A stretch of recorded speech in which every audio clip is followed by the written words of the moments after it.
home, good evening, or good whatever, whenever you're watching this. If you're watching it on the replay, massive shout out to everyone who does watch or listen on the replay. Thank you so much for being here. Huge shout out to everybody who is here live right now. Sharon's in the house. I can see Reed is here now as well. I am great. Thank you, Reed. Thanks for asking. Joe's in the house as well. Sarah is here. Roxy is here. Who else is here? Andrea is here. Richard from the States is here. Paul is here. Joe is here. Josh is here. Missed your first comment, Josh. Sorry about that, mate. Georgie is here as well.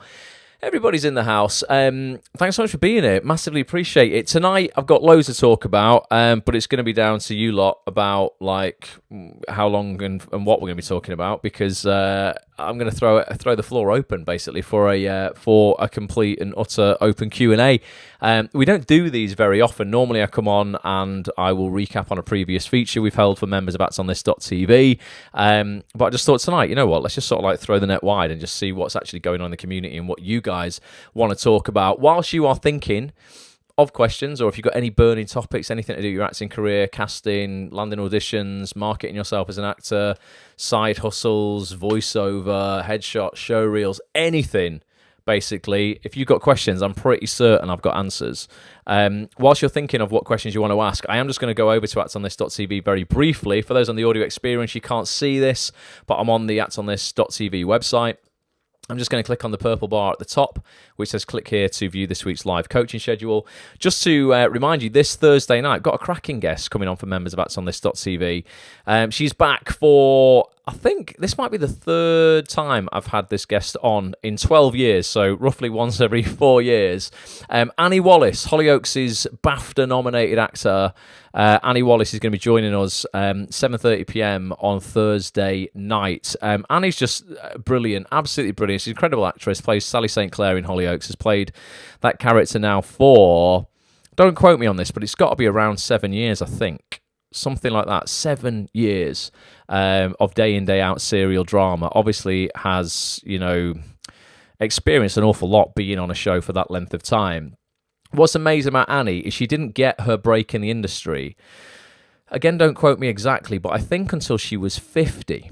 I think Annie was 50 when she landed this role in Hollyoaks. And there's a lot of people in our community and in the industry in general, and I see it on Twitter every day, and I get it, actors are frustrated, but sometimes I see what I think is like undue or unnecessary frustration in our industry from actors who are like, oh my God, I've been trying so hard at this for 10 months and it's not happened yet. I'm not saying it's going to take everyone till they're 50, but like, it just shows you that, you can get your break at any time in life, guys, and just kind of chill a little bit more and just be a little bit more kind of fatalistic, I think. As long as you're putting the work in, you have to put the work in. You can't just sort of sit back and do nothing. But if you're putting the work in on a daily basis and you are hustling, give yourself some grace. Be kind to yourself. Take yourself for a walk. Go on a little trip. It can't all be work. If you're putting the effort in, I promise you something will happen for you if you have the patience. So that's this Thursday night, Annie Wallace. I'm going to record a little trailer with Annie this week, and I'll put that out on social media, so keep your eyes out on that as well. We'll dive into a little bit more of what Annie wants to talk about, but ultimately we're going to be talking about her career, how she ultimately created this role almost for herself within Hollyoaks. She was very much an integral part of creating the character Sally St. Clair, how that whole process worked out. Going to be talking about audition strategy. Obviously, Annie will do a lot of screen tests with actors who are coming into Hollyoaks, for regular roles. She will see people succeed. She will see people fail. She's going to give us her insight on that. And just on-set tips as well for those actors who are working on TV, or maybe you've got your first job coming up and you're like, oh my God, how do I make the best first impression when I'm on a set? Or if I've got my first job on Hollyoaks, how can I make sure I get asked back? Going to be covering it all, 7:30pm this Thursday. The week after, anyone who's looking for an agent, we've got one of London's leading boutique agencies on. We've got Barnaby Welsh from Bloomfields Welsh, an incredible agent. And a great agency. Barnaby is Rashenda Sandal's agent. We had Rashenda on for a mastermind session recently. Rashenda is crushing it. You'll find that session in the members area. And if you're not a member of AtsOnThis.tv, if you get a membership, you'll get instant access to everything you've missed in the last 12 months. Every single session. So basically every single session we've done every week with a top casting director, agent, actor, writer, producer. You get instant access to that. Plus you will get invites to those sessions this week and next as well. You can click on the preview section on AtsOnThis.tv and just have a little scroll down, see what you've missed. You've missed loads. Rob James Collier, Mr. Downton Abbey, plays Thomas Barrow, was in the house last week. Hilarious. Go and watch that if you've not seen it already. And anyone who's here, he was on that. Let us know what you thought of it. It was an awesome session. I've got loads of podcasts coming up for you guys as well in July with some incredible names. I'm not going to spoil the surprise, but July is going to be a pre-recorded month. I know I keep saying it, but just to warn people, there'll be no live sessions in July. I know a lot of people are going on holiday, and to be honest with you, I'm having a week off myself for the first time in 12 years. We're going to be putting out some real in-depth podcasts for you guys all throughout next month, all throughout July, that are going to be just invaluable. Honestly, we've got some freaking incredible guests coming up. And also, you're going to get an episode of what I do with Petch called Table Talk, where me and him sit down and just basically talk for 2 hours on the burning issues of our industry and everything that we're seeing from you guys in the AtsOnThis.tv community, the things you're struggling with, the things we're seeing people succeed with. We're going to cover it all. So stick around. And if you're not a member, get a bloody membership. Right, so tonight, I've got some videos that I want to play out, but I'm not going to play them out just yet. I've got one main video that I want to play out towards the end of tonight's session. But ultimately, I'm just going to throw it open to you guys tonight. Completely open. Anything you want to ask. Anything that you think I can help you with, put it out there. Nothing's off limits, as long as it's industry related. And we'll just get stuck in. And for those who are just seeing this big bump on my head now, I walked into a door yesterday. I've not been beaten up. I beat myself up. So I can give you tips on how to not hurt yourself now. I've learned a valuable lesson yesterday. Tom, how you doing? Nick's in the house as well. Thanks for being here. Emma is here as well. Josh says, I've got a meeting with my agent on Friday to see if we're on the right track and what we can improve to get seen more. Josh, are you with Reese at Rare Icon? Let me know, because he might be coming round tomorrow night to record a podcast with me. So let me know. And obviously, I will talk strategy with him as well, on sort of getting his clients and how he gets his clients more work and more opportunity and stuff. So that's going to be an interesting podcast. That'll be one that we'll probably put out for you guys in July. Sarah says, I've got a question. Any suggestions for apps to practice my RP and general American accent? Sarah, yeah. So I mentioned this a little bit last week, I think. There's an app. I was on a set once. I was playing a role in a Peter Kay comedy called Cradle to Grave. It was based on Danny Baker's sort of life story, basically. But we were all proper Cockneys. And there was dialect coaches on set helping us with the accents to make sure, that people were speaking authentically. And they created an app. Basically, these guys who were on set, they had created an app called the Accent Kit. I'm pretty certain last time I checked a couple of weeks ago, it's still available. It's still going. The Accent Kit. Last time I looked at it, it was a red and white logo. It might have changed now, but yeah, the Accent Kit I would definitely look at. If you don't want to buy an app, there is also YouTube. Now, you've got to be careful on YouTube because there's a lot of shit. There's a lot of people who are not really qualified to, I guess, teach accents and things like that, who just put up videos doing impressions and think that they're teaching people to do accents. It's a bit different. A real accent coach will really explain to you, where in your mouth an accent sits, the kind of noises and just the way people use their tongues and glottal stops and all this kind of stuff. A real accent coach will be able to sort of like give you the technical know-how of how to do an accent, which can be really useful as opposed to just copying a sound someone's making. But you will find some pretty good tutorials that do that on YouTube as well for free. You might have to scroll and trawl through a little bit more. But if anybody's got any suggestions for YouTube channels that are legit for accents, post those in the Facebook chat right now. I can read those out. It's something that I would love to know, so I can help people out more when they ask this question. But yeah, the Accent Kit is decent. And also, if you're looking for an accent coach, one of the best ones I know is Natalie Grady. She's an accent coach and a dialect coach as well. Last thing I saw her working on was, I think, All Creatures Great and Small, the new Channel 5 remake. And her Twitter handle is @NatGrady.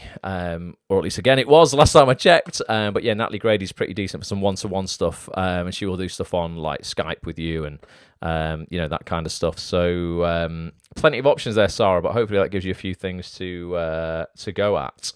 Let's see, what else have we got going down? Yeah, the Accent Kit is really good, says Georgie. So there you go. There's another vote for the Accent Kit as well.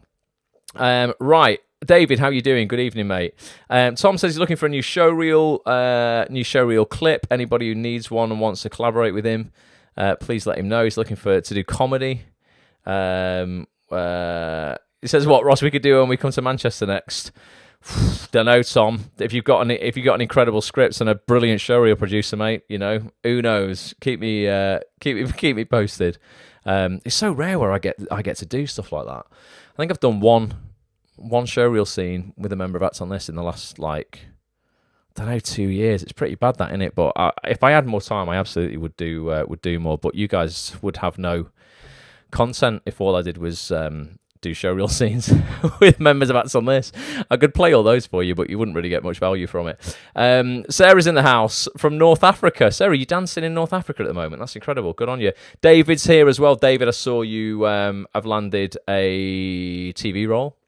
Congratulations, mate. Good on you for that. Keep up the hustle. It's great having you in the Fast Track group as well. David, part of the first TV role, Fast Trackers. So many people in that group are crushing it now. I'm gonna launch one more intake of that program. I only normally do it once a year, but I'll get a waiting page set up for anyone who's looking for their first TV role.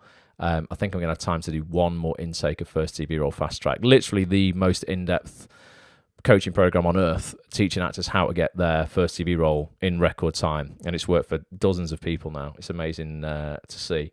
Right, what about questions? Andrea's put, is anyone single? Oh, damn it, you said it had to be industry related. Andrea, maybe we should set up a dating website just for actors. What do you reckon? Here's a question I'll throw back at you guys. As actors, would you, or are you in a relationship, or would you want to be in a relationship with another actor? That's the question. I used to always say no, and then ended up in a relationship with an actress, and actually it was all right. And now I'm in a relationship with another actress, and it's great. So, I was like, yeah, I don't want to go out with another actor because then all we talk about is work, and it'll be horrible. It's not actually that bad. It's all right. It's actually good. But each to their own, innit? Let us know. But it looks like Andrea's single and ready to mingle. Josh, I will put a good word in you. I will put a good word in for you. With Reese, when I see him, he's coming around tomorrow night, 7:30. We're going to record a great podcast. Right, Michael Duke's in the house says, I'm looking to get my marketing materials, website, headshot, showreel, etc., assessed, a marketing surgery, if you will. Anyone you would personally recommend? Yeah, I mean, I would have a look at people like Amy Jackson. Used to be a casting associate for Amy Hubbard. She's cast some brilliant stuff. Amy was co-casting director as well on Stephen Merchant's The Outlaws and The Outlaws Season 2, which has just come out. And Amy is now set up on her own as a casting director, and part of what she does now as well is to help actors really get their stuff together. So that's definitely worth looking at. Emma Crompton does something very similar, Michael, as well. So check out both of those on Twitter. One thing I would say these days is, you've put website there. I think I just wouldn't bother, from my experience anyway, and from just seeing so many people put too much time into websites. I really wouldn't bother spending any money as an actor or lots of time having a website, because you've got to update it all the time. Unless you put literally new content on there every week that's fresh. Google loves fresh, new, original content. If you're not putting fresh, new, original content on there, it won't really index your site on Google searches particularly highly. It's another chore for you to remove and upload a new showreel to every time you put one out. Not only do you have to put it up on Spotlight or Mandy, or on your Twitter profile or whatever, you've then got to put it on your website as well. Ultimately, if you're on Spotlight and you have a Twitter profile, Twitter basically becomes your website. Our industry just really centers and focuses around Twitter. It's the most social platform on earth for the acting industry. Every casting director's on it, every director, writer, producer. If you go to actonthis.tv/Twitter, you can download a list of the top 55 accounts I think you should be following on Twitter for free, so go and do that. And really, it's enough if you pin your showreel to the top of your Twitter profile, and in your bio you have your headshot on Twitter, and you have a link to your Spotlight in your bio. you're really, you're away at that point. People generally, when they're looking for an actor, or even to research an actor, they will look at their social media, or they will just, just not Google them. They will just search for their name on Spotlight. So I'm not saying if you've done a website, it's a complete waste of time or anything like that, but I just wouldn't spend loads of money on one. That's all. Like, this goes for anyone who's thinking of setting one up. I understand why actors want to do it. It's almost real top high level procrastination. That's what I see it as. It's kind of like, I'm taking myself seriously. I'm going to set up a website, and they'll spend 3 weeks on a website, and they'll launch it, and they'll be dead proud of it, and they'll put it on Facebook going, here's my website, everybody. And honestly, when they look at the traffic that's going to the website, they're getting maybe, 3 or 4 visits a month or something like that. It's just not the return on the investment. And I only know this through having them over the years. And obviously, I do an awful lot online. My entire life is based online. There are just better ways to get a better return for less investment of time and money. So just think twice if you've not set a website up yet and you're thinking of doing one. You wouldn't necessarily need to do one. Your Spotlight profile and Twitter is more than enough, I think, to be looking after. Just because it takes time to keep everything up to date and fresh. But I'll check out Amy Jackson and Emma Crompton as well. The only exception for websites, sometimes it's good to have a website if for voice work as a voice actor, to have your voice reel clips, and literally almost as a business card, not a website as in like it's got loads of pages on it or anything like that. Just a page, that's literally got your voice reel on it, and and examples of your voice work. That can be useful to have in one place online. Again, you can have it on your Spotlight profile though, but that is one thing I can see a website being useful for. David says Natalie Grady is ace, and Graham Eaglesham. I don't know Graham as an accent coach, David, but thanks for the recommendation. He said he's decent too. So we've got an ace for Natalie and a decent for Graham. Don't be disappointed, Graham, but you better up your game, mate, if you're going to be in Natalie's league, according to David. I'm joking, David. He's like, don't say that. Right, let's see what else is going on. Let's see. Oh God, I'm getting all these people saying that they've dated actors and stuff like that. It's interesting, isn't it? Our industry's quite small. Like, everyone seems to know everybody. So if you're dating someone, everyone is like, oh, there's a lot of scandal going on. David was even thinking of setting up speed dating, professional industry speed dating events in Manchester. You know what, mate? It could be an interesting one, couldn't it? That could be really, really funny. Oh, yeah. Oh, and Kate says, I met my husband on stage. So it can happen. Sally Ann's single in her 50s. She's looking to meet someone. Andrea, set it up. Get yourself on a speed date. You and Sally can go speed dating with everyone in the community. We'll sort that out.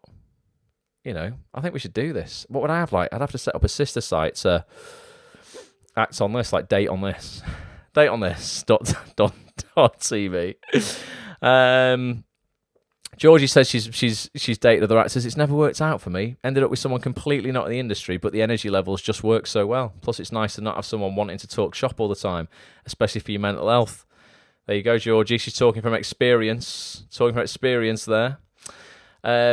Right. Okay. Let's have a look. Is it good to have a Nick just says, is it good to have a website for voiceover work? Nick, yeah, that's probably the only thing I would have one for. To be honest, I don't, because my voice reels are on my agent's website, and I've been in the industry, like 15 years now, so I don't really need to do a lot of promoting myself. But yeah, I think it's just a nice way to have people like just very easily be able to listen to your reels, because voiceover work, obviously, people need to hear your work quickly. What I would do is maybe have literally a one-page, super simple website. Have my 3 voice reels on there. I'd have a documentary reel, a corporate reel, and a commercial reel. I'd have my contact information on there, my agent's details, but it'd still be one page, very, very short.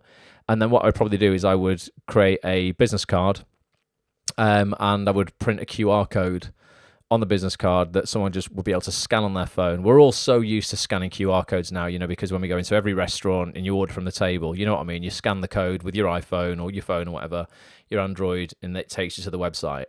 I would just print a QR code on my business card and get myself out there meeting people. And that just means that they just very, very simply can scan that business card on their phone in the Uber on the way home, and then they can listen to your voice reels. That's it, basically. Because you can get voiceover work a bit easier than you can acting work in terms of voiceover work. Generally, when I've met even people who just own companies and they're like, oh yeah, we're thinking of having our phone system revoiced. It's often like, the CEO of the company can just give you that gig. Whereas, in the acting industry, it doesn't really work like that. You still have to generally, even if you met the director, they'd get you in through the casting director, you'd audition, Voiceover, because there's so much corporate work out there and stuff, when you're out and about at events and you're meeting people, I've got jobs just by meeting business owners and just giving them, my card, or, just sending them to my agent's website with my clips on. And they just, it's just easier to hustle for your own work in the voice acting industry, I think, and voiceover industry than it is in the acting industry, because you can hustle for your work, but you'd have to be meeting casting directors all the time, which, it's just far easier to email them than it is to actually, sort of be out and about meeting them in real life. So yeah, I think a voice website is probably a pretty decent shout. I think an acting one I wouldn't bother with, just because you've got Spotlight and Twitter. Right. See, what other questions? I'm going to try and fly through some of these comments. Tom says, "Can I put my new headshots in the Facebook group?" Tom, any actor. By all means, you can post your post your headshots that you've chosen at your finals. Going, oh, I've had some new headshots taken here, and my new headshots, I recommend the photographer. Then that's absolutely fine, mate. What I wouldn't do, and what we don't allow, and just because it's a bad move, is lots of actors go and get the headshots taken, and obviously, if they don't know what they want from the shoot, this is where actors screw themselves over, right? They go to a headshot shoot without even thinking about the 3 or 4 shots they need as a result. So a savvy actor, and what I coach people on when we're doing first TV or fast track, is to really, really nail down and get laser focused on your casting type. And your casting type is generally your age, your gender, your ethnicity, and the jobs that it looks like you can do. Simple as that. People often want to complicate it. They want to play against type. They want to put on moody faces in headshots, but it's bullshit. It's like, if you are a, mid-40s, caring, female, any ethnicity, doesn't matter, but you look maternal, you've got kind eyes, ultimately you look like you could be a midwife, or you look like you could be a nurse, or a carer, or a counsellor, or something like that. There's so many TV jobs for those roles when you're first starting out in serial drama. So you need to go, right, well, one of the headshots that I need from the shoot, one of the 4 that I'm going to have on my Spotlight from the shoot is a headshot showing exactly that. It's going to be kind. Maybe I'm going to have a smile. I'm going to be kind. And I want a little bit of hint of medical. So, I'm not going to dress up as a doctor. Obviously, that's ridiculous, or a nurse. But maybe I'll put a blue blouse on. And it just hints at medical and professional, right? So there's one of my shots that I need from a headshot shoot. And then you literally can spend, 10 minutes of that shoot in that outfit. You've explained and articulated to the photographer what it is you want. And you can spend 10 minutes clicking, and playing around. And what I do is I go, I always use Tony Blake for my headshot. So I go, Tony, right, we've done 5 minutes on that. Let me see, what have we got? Have we got anything you think's right there? And I will look on the back of his camera in the shoot and go, nailed it. What's that? Okay, JE395. Right, that's the one that I want for that picture. So when I come out of a shoot, generally speaking, I've narrowed it down already to about 10 pictures. So Tony doesn't have to send me the 150 that he would normally send to an actor who doesn't know what they want from the shoot. And then what happens in that situation when that actor doesn't know what they want from the shoot is they get completely bamboozled and they go, oh God, I can't choose these. So they post them in a Facebook group. And it's the worst mistake you can make as an actor, because you're going to get 10,000 conflicting opinions. No one knows you, so they don't authentically know how you talk and walk and what you move like. It's very easy to look moody in one frame of a photo, but in real life, you just don't look like that normally. You don't hold yourself in that way. And when you walk through the door of a casting, the casting director's like, hang on a minute.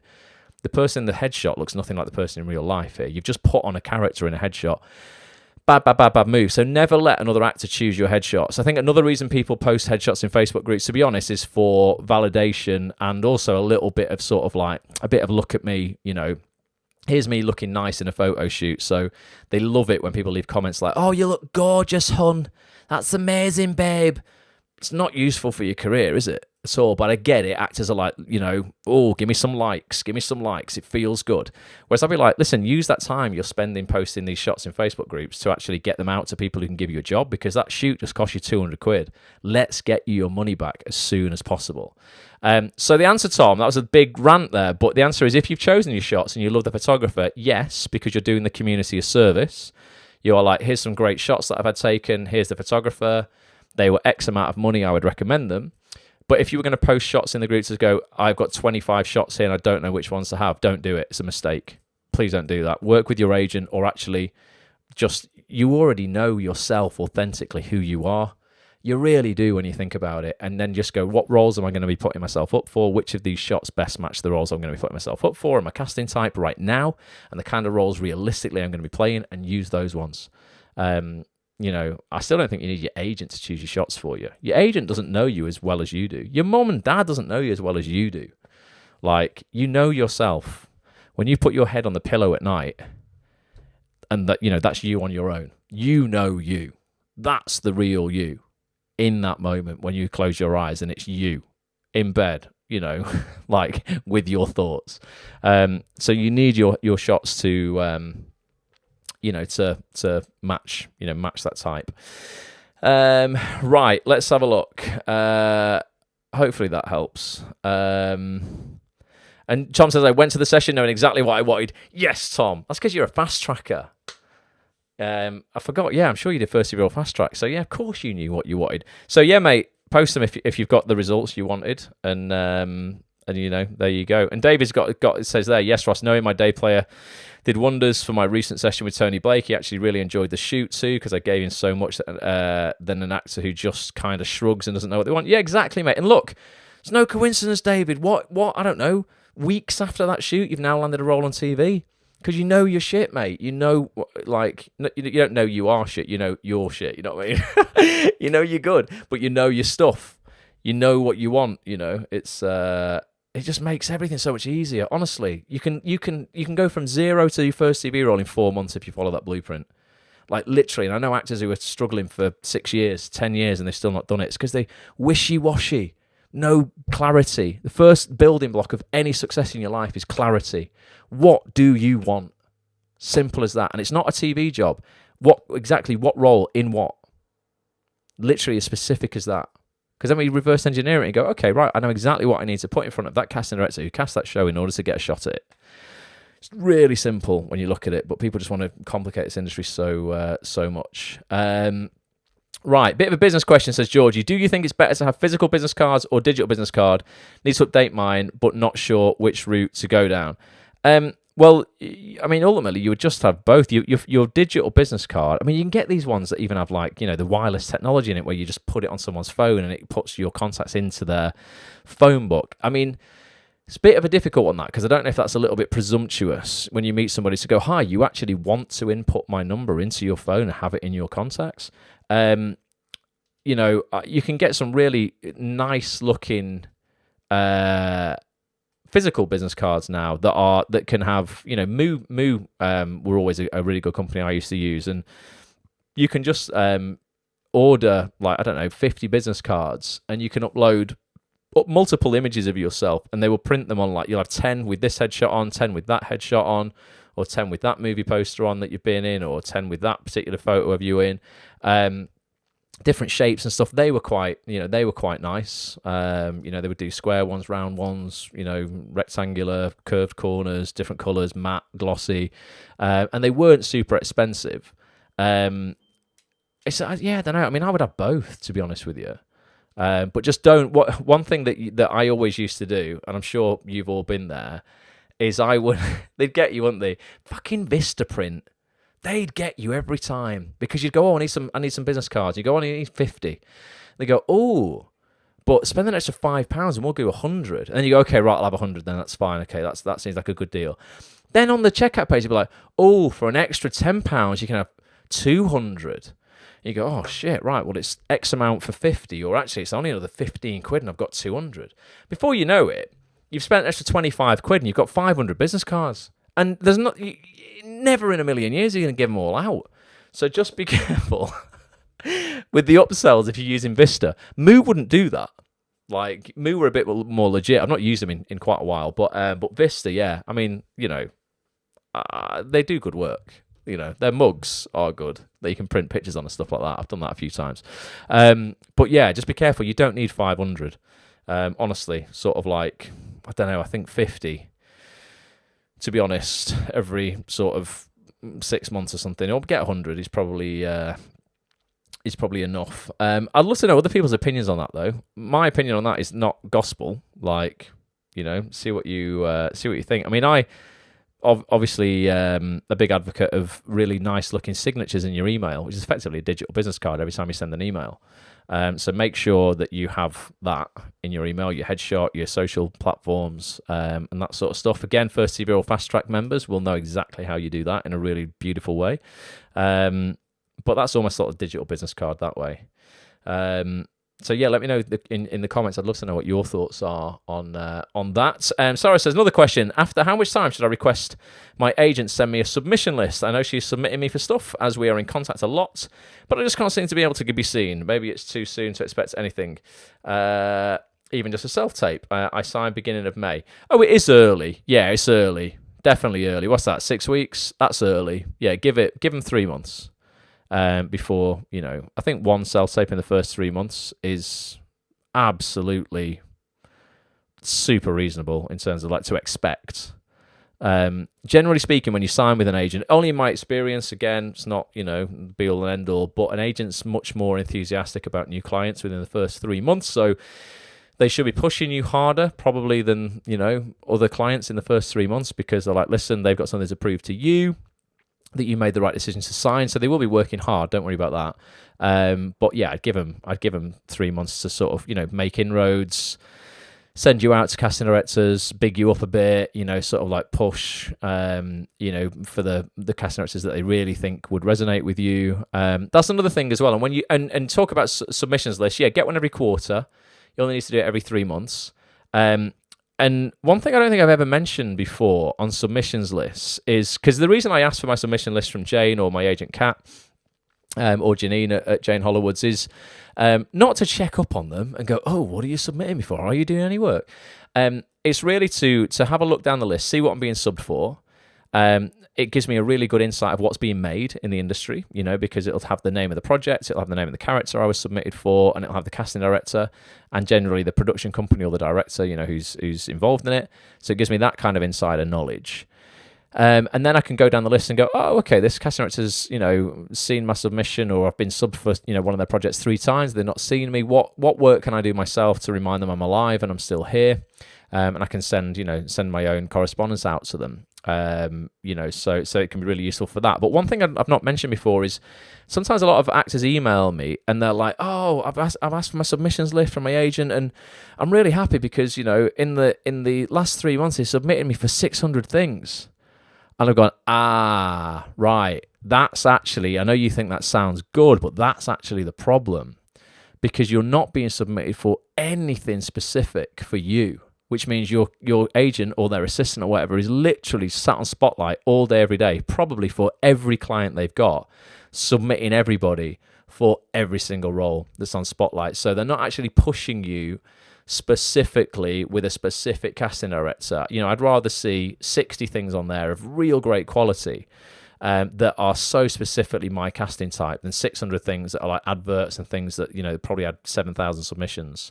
So it also will give you an indication, of sort of, what your agent's strategy is. So you don't want to see hundreds and hundreds and hundreds of things on there that are just like generic kind of stuff that probably had, literally 7,000 submissions. It'd be much nicer to see quality stuff that's so close to your casting type, because it just means your agent understands you. And it also means that when they do, if say something came up that was so perfect, when they make that push, as they call it, sometimes an agent will submit you normally and then they'll go, oh my God, you know what? Like, Dave is so freaking perfect for this because, I don't know, this part is a guy who's getting over leukemia. Now, David had leukemia and he's getting, got over it. Now, the casting director wouldn't know that from my Spotlight submission. I'm going to make a push I'm going to actually phone them or drop them an extra email to let them know that information. If an agent is doing that on every single submission, where it's not as specific as that, then when they do make that one push, it doesn't have any impact, because that all the casting directors are like, this person just pushes for everybody. So you want those, when an agent does push hard, you want it to actually land and really be impactful. So the casting director appreciates it, and it's like, oh, actually, yeah, you know what, this is so up this person's alley that I'm definitely going to see them. Some agents just push everything on everything for everyone, submit every single person in the agency for everything, and it just means that everything's diluted. So just be aware of what's, sort of what you're being submitted for and how many submissions are on there, and how specific is it, Does your agent really understand you, or are they just hitting, submit for every single thing that's out there? David said, personally, I didn't have any use for business cards. Getting one with a QR code that directs to your Spotlight Showreel agent's website might not be a bad idea. Yeah, it's pretty good, mate, honestly, just because, God, I used to use QR codes. Back in the day, QR codes were actually manufactured and made for the Chinese car part industry, believe it or not.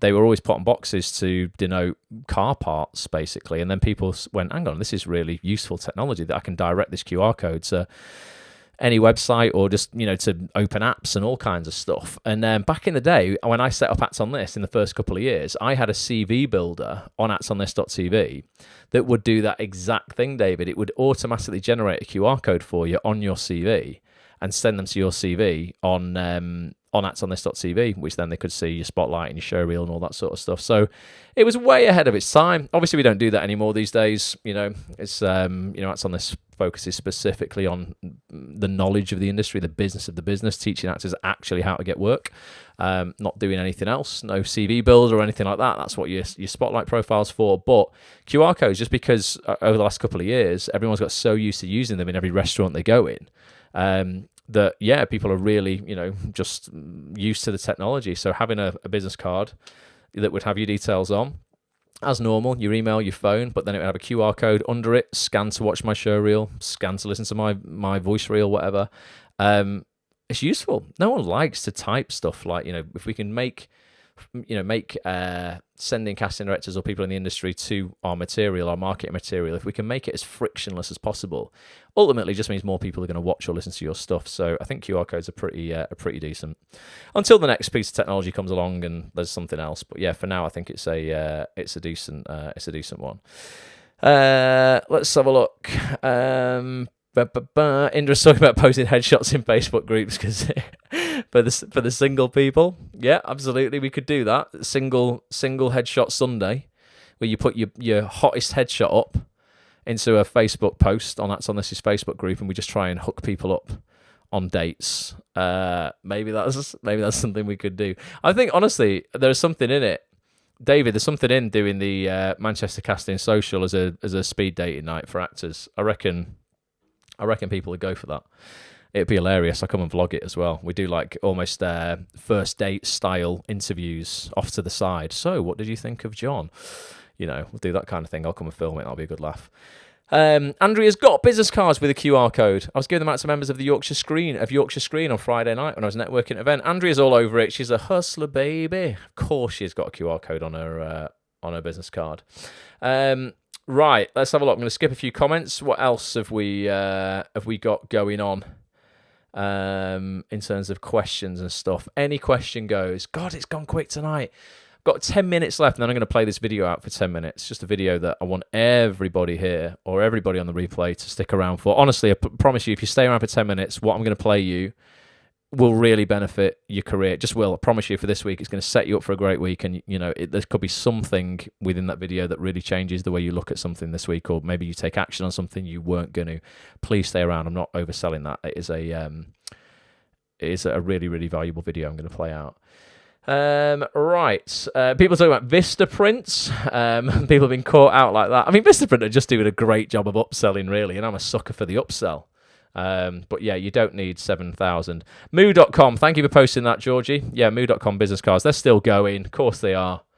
I can vouch for them. They're decent. They're really good. And Andrea's posted printed.com as well. She got 100 business cards for 12 quid.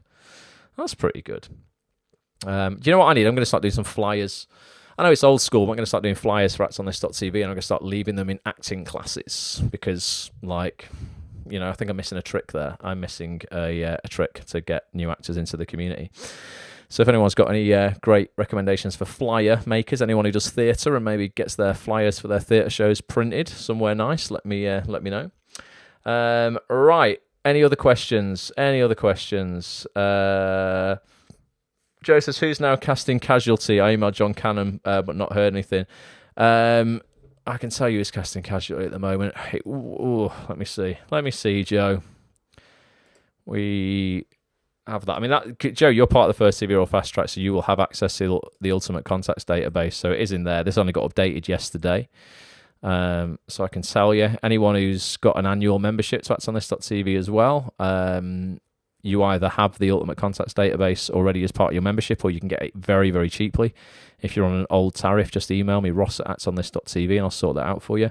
But ultimately, it's took us 80 hours to produce, and it's the email address and contact details of every single casting director, casting assistant, and casting associate in TV. It's also got an agents database on it as well. So Casualty at the moment is Gemma Hancock and Roland Beckley, but Roland's ill, bless him. Roland's not back until July because Roland's coming on to do a Acts on this Zoom call with us, and he's one of the loveliest guys in casting. Honestly, bloody love him. He's just great. He's such a happy, go-lucky, positive, optimistic soul. Roland Beckley. He's brilliant. So I would drop Gemma Hancock. An email Joe. Her email address is in the database. Just drop into the members area and you'll find it there. Right, let's have a look. What else is happening? David says, what's the difference between your regular acting agent, a management boutique agency, and management associates? How do you mean, mate? So in the UK and Ireland generally, so in our industry in the UK, and I'm sure it's the same in Ireland as well, where you are, we really have just agents, whether you call them, whether you want to call them a manager or whatever. We just have an agent. In America, you would actually have an agent and a manager. So your agent would be the person who does the deals and the work. The manager would be the person who literally sort of like hustles for you and helps you with the marketing and your PR and stuff like that. So they are different in the States. Over here, whether, boutique just means basically a smaller agency. So you've got the big agents like United, like Curtis Brown, and they're huge corporations, and they're like many, many, many agents under one umbrella. So within Curtis Brown, you might have 16 different agents, all with an assistant, and they're ultimately 16 individual companies under the umbrella of Curtis Brown. Same at United, same at all the other big agencies. A boutique agency really is just one of what you would have one of those 16 agents within Curtis Brown. A boutique agency is really just one of those on their own, set up as their own business. So they will, have many, many less clients than that big corporation has cumulatively. But Curtis Brown in total might have, 1,000 actors that they represent, but they'll be divided between those 16 different little businesses within that big agency. So it's all much of a muchness, really. And in terms of associates, do you mean as in part of their team? So you'll generally have you would have a casting director, their right-hand man or woman would be a casting associate, and then they would also have casting assistants within that within that office. An agent, you'll have the head agent. They will have either a partner, so they might share a list with another agent, and they would technically be classed as associates, but they're of equal power. And then they might have one or two assistants, who help as well. And then those assistants, at some point, will start creating their own lists of clients as well, and eventually they will promote themselves to be an agent on their own within that agency or within a different agency or whatever. So yeah, I think that's kind of what you're asking. But in terms of a manager, we don't have them in the UK. You can have a PR agency who you can work with, and they can get you, public appearances, and they'll set up photo shoots for you that make it look like paparazzi just happened to be walking down the street when you were having an ice cream. But they're not real. I promise. It's funny because until you're in this industry, you don't know. Nearly every single picture you see in the paper of an actor at an airport, or walking down the street with their girlfriend holding hands, or walking the dog, or, oh, here they are having a cheeky little ice cream on the bench. It's all set up. Generally speaking, a PR company or even that actor themselves phoned that photographer and said, hey, I'm going to be in this park at 1:00. I'll meet you there and we'll take some shots. And then the photographer sells those shots to a magazine or to a newspaper and gives that actor money for those shots as well. Or they get the publicity and that sort of stuff. That's how it works, guys. People think, oh, they're so famous. Photographers follow them around. No, they don't. It's all done off phone calls. It's not real. It's not real. It takes the magic away when you realise that. You go, oh, okay, damn. The only time, that it is real is when you're mega famous and you're Tom Hanks and they all know you're getting off a flight. Or there's rumours you're staying somewhere or whatever, and then loads of photographers will come around. But a lot of the time, yeah, it's all faked. So that's what PR companies can do for you. They can get you that press and that sort of stuff. And generally, you pay them a retainer, X amount a month, and they just do all that work, for you and get you seen and on the guest list at nightclubs and this, that, and the other. It's mental. Yeah, that's how that all works. Right, so what else is happening? What have we got? We've got about 3 minutes left till I want to play. This video. Oh, and Andrew, you've been so helpful tonight. Canva.com, Canva. I spoke about Canva before, but it's a great place to design stuff. If you wanted to design a business card to then have printed at one of those places, obviously you've got to design it first, you have it printed. Before you have it printed, Canva.com is a fantastic online version of Photoshop, effectively, but it's really easy to use. We use Canva quite a lot within Ads on This to make graphics and stuff for promo for the stuff that we're doing. Right, I can probably take one more question. Gemma Hancock. Gemma Hancock is the casting director at Casualty at the moment. She's lovely, Gemma, as well. I've auditioned for her for Casualty. She's a great casting director. Very kind and very supportive of putting new faces into stuff as well. Yeah, she's really, really cool. Is there any other questions I've not covered here? Joe, in terms of the Ultimate Contacts database, let me show you if you're stuck on where it is. So this is for any member. Sorry if you're on the audio experience, you won't see this. So if you've got an annual membership, basically, if you bought it after November 2020, I think you'll pay 247 quid a year for it, basically. It's dirt cheap. It's a £5 a week for the best career advice in the industry. If you go into the members area, you'll see it's this black product here. It says Ultimate Contacts Database. Click on it. Click into it here and you'll see you've got various formats. So you've got it for Microsoft Excel, you've got it for numbers on Apple Mac, and you've got it as a PDF document for all devices. So you've got an agents one and you've got a casting directors one. And this was updated on the 19th, so just yesterday as I record this live, as I'm broadcasting live. And you would just click on it. I mean, I'll show you very quickly without giving it all away. But you basically click on it, this is the PDF version, and you can see there, I'll just scroll very quick so we don't give any of that information away for free. Basically, you've got sheets there for every casting director, agent, associate, casting assistant in the industry, and you've got an agents one there as well. So it's separate. You've got a casting one there. This is the agents one. And the agents one's even set into tiers, so you can see like top tier on the right-hand side there, top middle tier, lower middle tier, mid tier. We've got England, like the north, the south. We've got Ireland, Wales. I mean, all the work's been done for you. Basically, it took us over 80 hours. Whatever you get paid per hour, times that by 80, and effectively that's what it would cost you to research the information yourself. So even if you're on minimum wage, most people, it would take you £800 worth of wages to actually get that database. If you want it for free and you want to save £5 a month on your Ads on This membership, upgrade your monthly membership to an annual membership from the members area. It'll automatically cancel your monthly membership. It will give you a yearly one. You'll save a £5 a month and you'll get that magically in your members area for free. Total no-brainer. Anyone who's paying 24 quid a month, I don't know why, pay 19 quid a month by going yearly and get that for free. Save yourself £800 worth of research. That's what I'd be doing anyway. Right.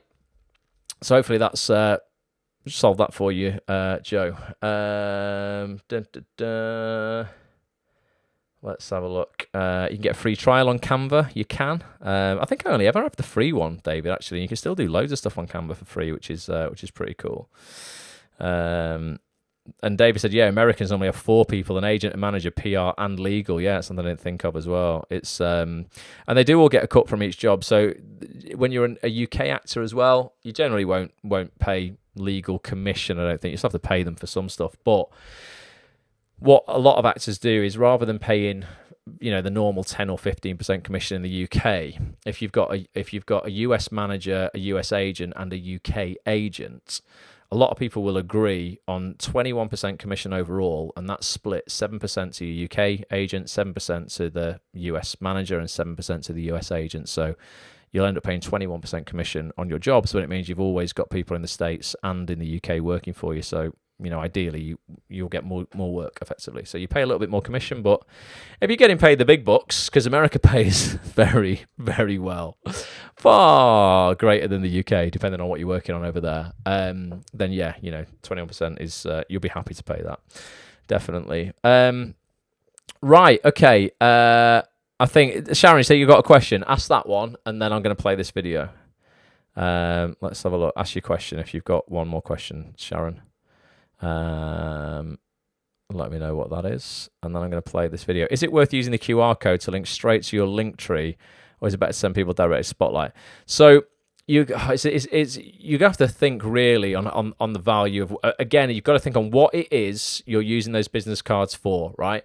To set up a business card to be a jack of all trades for every single person you ever meet, whether they're in the industry or out of it, or they're a director or a producer or whatever, it's probably impossible. You can't serve everyone with everything, okay?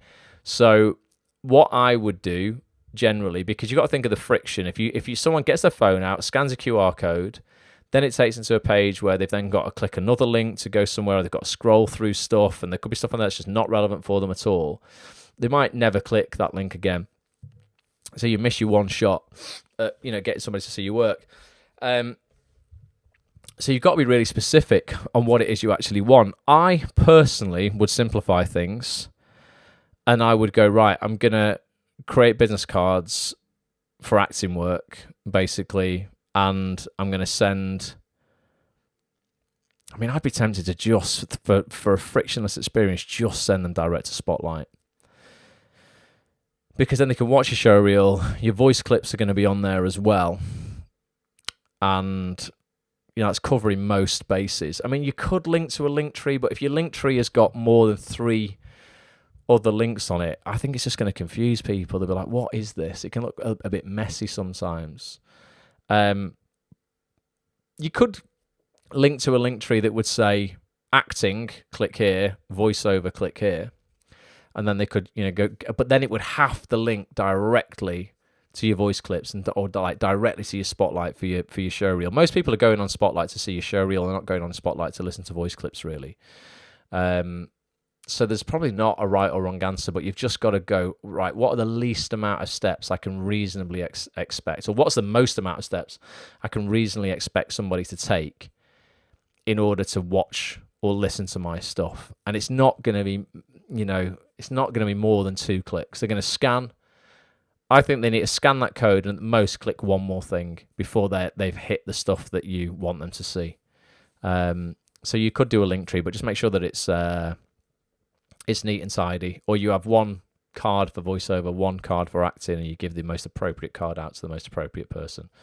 Your voice clips are still going to be on Spotlight, but if it was a voiceover in particular, ideally I'd want somebody to just go and listen to those clips straight away. I wouldn't even want them going to anywhere else. So there's merit in probably having a card for acting and a card for voiceover. I know it's a pain in the arse, but once you've got them, you've got them. I don't know. Again, I don't know. I'm not saying that's absolutely, the right thing. Maybe we need people in the community to test stuff out, or maybe one side of the business card is a QR code to Spotlight, the other side of the business card is a QR code to voiceover. That's probably better, isn't it? Get a business card that's double-sided. You can do that on Moo and on Vistaprint. One side says voiceover artist, one side says actor. Your actor QR code links to Spotlight, your voiceover QR code links directly to your voice reels. I don't know, though. Or is it just better having one QR code? Oh, Sharon, I don't know. The more I think about it, the more I'm like, oh, God. I don't know. Maybe what I would do is mock it up yourself and just go, right, okay, I'm gonna pretend I've just received this card. I'm going to click on it and see how easy it is to go through that journey yourself. It's a customer journey, effectively. If you were a business and you were selling a product, you would want to make the sale in as few steps as possible. There's a reason Amazon introduced the one-click buy button on Amazon. You know, you see it, you've got the add to cart, and you can click on that and add it to your basket, and then you have to go through the checkout, or you can set up Amazon one-click buy. There's a reason they did that, because they would, God, the revenue they would generate from it being as frictionless as that is insane. Because a lot of people add stuff to their basket and they never go through checkout. If you can get somebody to literally buy something with one button, boom, you know, you've got the credit card on file. They click one button to make that purchase, then you're going to make a lot more money. So think of yourself as that business, and your showreel or whatever as the product, and you've got to get it in front of that customer as quickly as you possibly can. I'm going to play this video. So don't forget, guys, Thursday night, 7:30 p.m. Do come and join me and Hollyoaks' BAFTA-nominated actor, Annie Wallace, 7:30 p.m. for members of actsonthis.tv. There's Annie right there, plays Sally St. Clair in Hollyoaks. If you want to come and chat to Annie, get all of her knowledge on the industry, all of her wisdom, basically. As I say, got her break at 50 years old, you know, has been in the industry a long time, so much knowledge to give. Come join us Thursday, 23rd of June, 7:30 p.m. actsonthis.tv/live to get your membership. If you've not got one already, get your seat there. If you get a membership to Acts on This, you'll get invites to these sessions every single week with the biggest names in the industry, the biggest casting directors, agents, actors, writers, producers, directors, just the best people. Plus, you'll get instant access to every single session you have missed. You'll get the recording of that in the members area instantly upon getting your membership. And if you get an annual membership, like I said before, you get you save a $5 a month. Plus, you get the Ultimate Contacts database. You also get the most in-depth social media training course for actors on the planet as well, called Social Media Deep Dive. Not even touched on that, but you get that in the members area as well if you get an annual membership now, like at the current prices. Past members, if you're on an annual membership, you got a cheaper deal. Email me if you've not got the Ultimate Contacts database in your members area. There is a deal for you guys as well that we can give you, so you can get that, you know, pretty cheap, pretty affordable. Right, this video that I'm going to play for you guys to finish on, it's 10 minutes, so we're going to run a little bit over tonight, but this was a video that we made, I don't know, maybe 6 months ago, something like that. Petch spent a lot of time making this. And it was the one thing video. We did a video a few years ago called the 3 Truths video, and at the end of every podcast, when I used to do podcasts more often with guests, I say, listen, what are your 3 truths that you would leave the world? On the day you leave this earth, you know, what are the 3 things you'd want to leave behind, the 3 things that you know are true from your experience of this industry or your life? And we did a mashup of those answers, and they were brilliant. But then we started asking people on our Zoom calls, since we started doing Zoom calls every week, what's the one thing you wished every actor in the industry knows? You know, it's the one thing you wish every actor in the industry would know. And we put a mashup together of all of those answers. So this is some advice from the biggest names, literally in TV.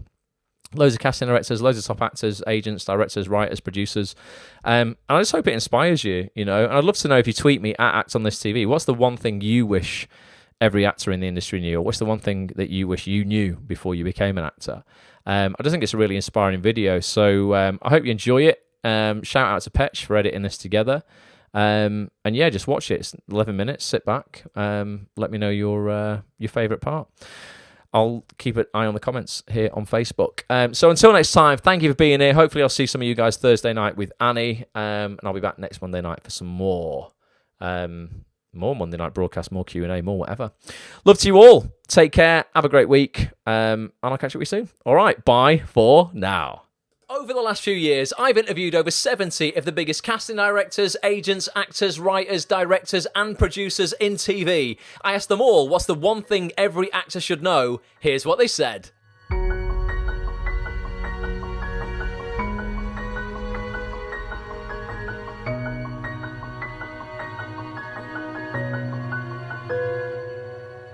Just don't expect it to be easy, because it's really not. Just be prepared for the tough times as well. Be a bit more confident, like be a little bit more confident to say, like, to a director, you know, how about I try it like this? Don't overthink that thing that you've done in the room or that you've said or whatever it is. Just kind of, once you've left the room, park it. Yep. And just walk away and just forget about it. As soon as you've done an audition, forget you've done it. That I had to learn to do early on. Don't fear us or the process, and always leave in the room. I know you can't do it in the room with the self-tapes, but always leave the audition there. Move on. Don't kind of fester over it and think about it. A few things. Firstly, you do you. It's a long game. And if we bring you in the room, it's because we think you're good. Every audition you go to, we want you to get the job. We want you in that moment to be the one that gets this. The people on the panel want you to be good. We really want you to be good. No one is against you. Don't come into the room thinking, oh God, don't worry about it. We all want you to be good. Prepare more, to worry less, and to know that the casting director wants you to be good. And we are just here to help. The only people that are not going to make it to where they want to make it to, wherever that may be, is because they're not persistent. And yes, there may be loads of reasons why you can't stick to it, right? But if you can stick to it, there is a payoff. If I was to give any kind of advice to any young actor, or not even young actor, just any actor, is do your work, because you need to do the work in order to make it look like you don't do the work. Nothing beats good work ethic. Do your homework, do the hard graft, do the stuff you need to do before you even get on the gig. Be better tomorrow than you were today, even if you were brilliant today. Make it about the work and not about the success. You can have it all. You can. The only thing to stop you is you. Nothing can stop you. You see a fucking obstacle, kick through it, climb it, smash it up, fucking burn it, get through it. The only way out is through. You can have it all. Be happy, you'll work more. Don't stress. It's like you're going to enjoy the ride so much more if you're relaxed. Listen more to the daring side than the devil on your shoulder saying don't do it. Always remember why you decided that you wanted to be in this industry, and I don't think we're told enough to remember why. So every day when you wake up, just remember what it feels like when it feels good, because I think you'll agree that when it's not going so well, it's really shit and it hurts. But my God, when this industry, when your work is going well, when you get that call that says they want you, there is not a feeling on this earth that compares to it. No part is worth robbing yourself of years worth of happiness now. The industry is the way that it is, and you are what you are. How can you make it so that this industry, whether it's what you wanted it to be or not, is something that you can take joy from in some form? And if you can't get joy from it, take a break. Be kind to yourself. Look after your mental health more than anything. That's vital. Enjoy life. There is more to it than this fucking industry. When it's not fun, change it. Just take good care of yourself. You're a human being, so take good care of yourself. Make sure you're happy. Make sure you're together and well and at peace. It absolutely makes no difference to you whatsoever if someone else is doing well or badly or whatever. It makes absolutely no difference. So you can take joy in someone else doing something good. Don't watch anyone else's journey. Your journey is your own. And the sooner you can let go and celebrate other people's success, the sooner you're going to be able to achieve your success. People put on social media the character that they want you to think they are. And that involves all the success and all the joy and all the happiness. And that can have a massive effect on the people reading it. But just remember that that's not always the truth. Don't be shy. Be curious and just ask questions of people.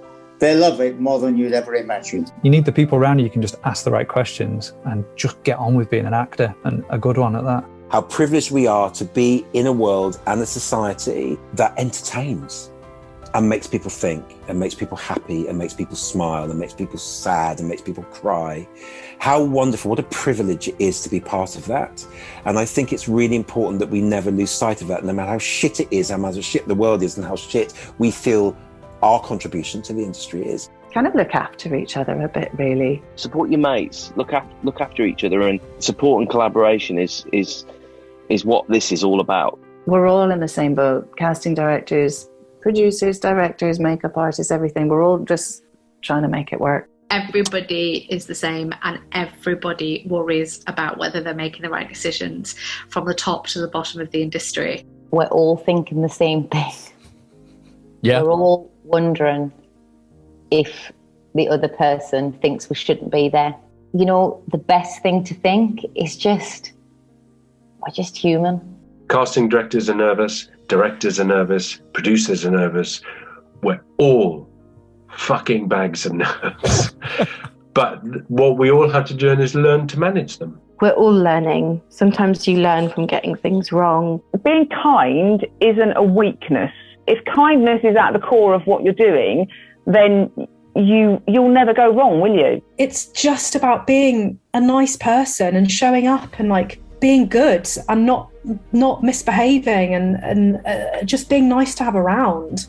No one's better than anybody else. So when you know, if you're lucky enough and you get any sort of theatre telly job, to treat everybody that you meet the exact same. Believe in yourself. That's what I want to give you guys in the industry. That's one thing. Believe in yourself. Just bloody believe in yourself, because there's no reason why you shouldn't. Just go out there, believe in yourself, be confident, trust your judgment, and one day it will happen. It's going to happen. Just know who you are, because this industry will try and change you. It will try and say, you're not good enough. You know what you can do and what you bring to the table. So just in the words of Mufasa from The Lion King, remember who you are. You're fine. You don't have to change yourself. But being yourself is one of the hardest but most rewarding things that you'll ever get to do. Your face is perfect for somebody. You know, you are every individual, and it's important that you mustn't try to be anybody else. Have confidence in your own ability. It's a precarious, scary profession at times. It's overpopulated, but there is space for you. There's a room for you to show the gift that you've got. And it's about holding on to your own talent and persevere and keep moving forward, and things will happen. Have the confidence in yourself and be proud of your work and who you are as an actor, and don't kind of feel you have to fit the mold of someone else or something else or anything like that. You know, This is your career. Be selfish in a kind and polite way. But, you know, you got to work for yourself. Do your best and try and be as realistic as possible about what your best is. Know that your best is probably not Liam Hemsworth's best right now. You haven't had that number of auditions. Your best isn't Idris Elba. You haven't had A, B, and C. Your best is your best. Try and do that. And outside of that, and once you've done your audition with that best, just leave it behind as much as you can. Don't worry too much about everybody else is doing. Just, you know, practice your craft, get your stuff together, get your ducks in a row, as you'd say, and just concentrate on what you want to do and where you want to be. Believe in yourself, believe in what you do. And be just really kind of empowered by that, and try not to worry about what other people think, because they'll always have their own opinions. If you're going in the room for a job, you've got just as much chance of getting that job as any other person there. You're in that room because somebody thinks that you can do it. Don't let other people measure your worth. It's not up to anyone else. They don't get to decide whether you're good enough, whether you should have something. You decide. You are the only version of you. You know, there might be 10 people who can play a part, but you are there's only one of you. And based on that, you have to go, that's a gift. Be yourself. I don't mean as an actor when you're acting, but when you go and meet people, present yourself. So many people, I've mentioned this before, tape, come in, even write an email, already saying, I am not good enough, I am not worthy. Yes, you are. That's why you're here. Every audition is a chance for you to practice your craft. So embrace it and enjoy it. Do what you love. Don't do things just for the sake of it. Do things because you love it. Your mind is the strongest thing that you have as a tool, whether that be an actor or not an actor. And if you use that tool to your advantage, then you can put yourself in any situation and compete with the best.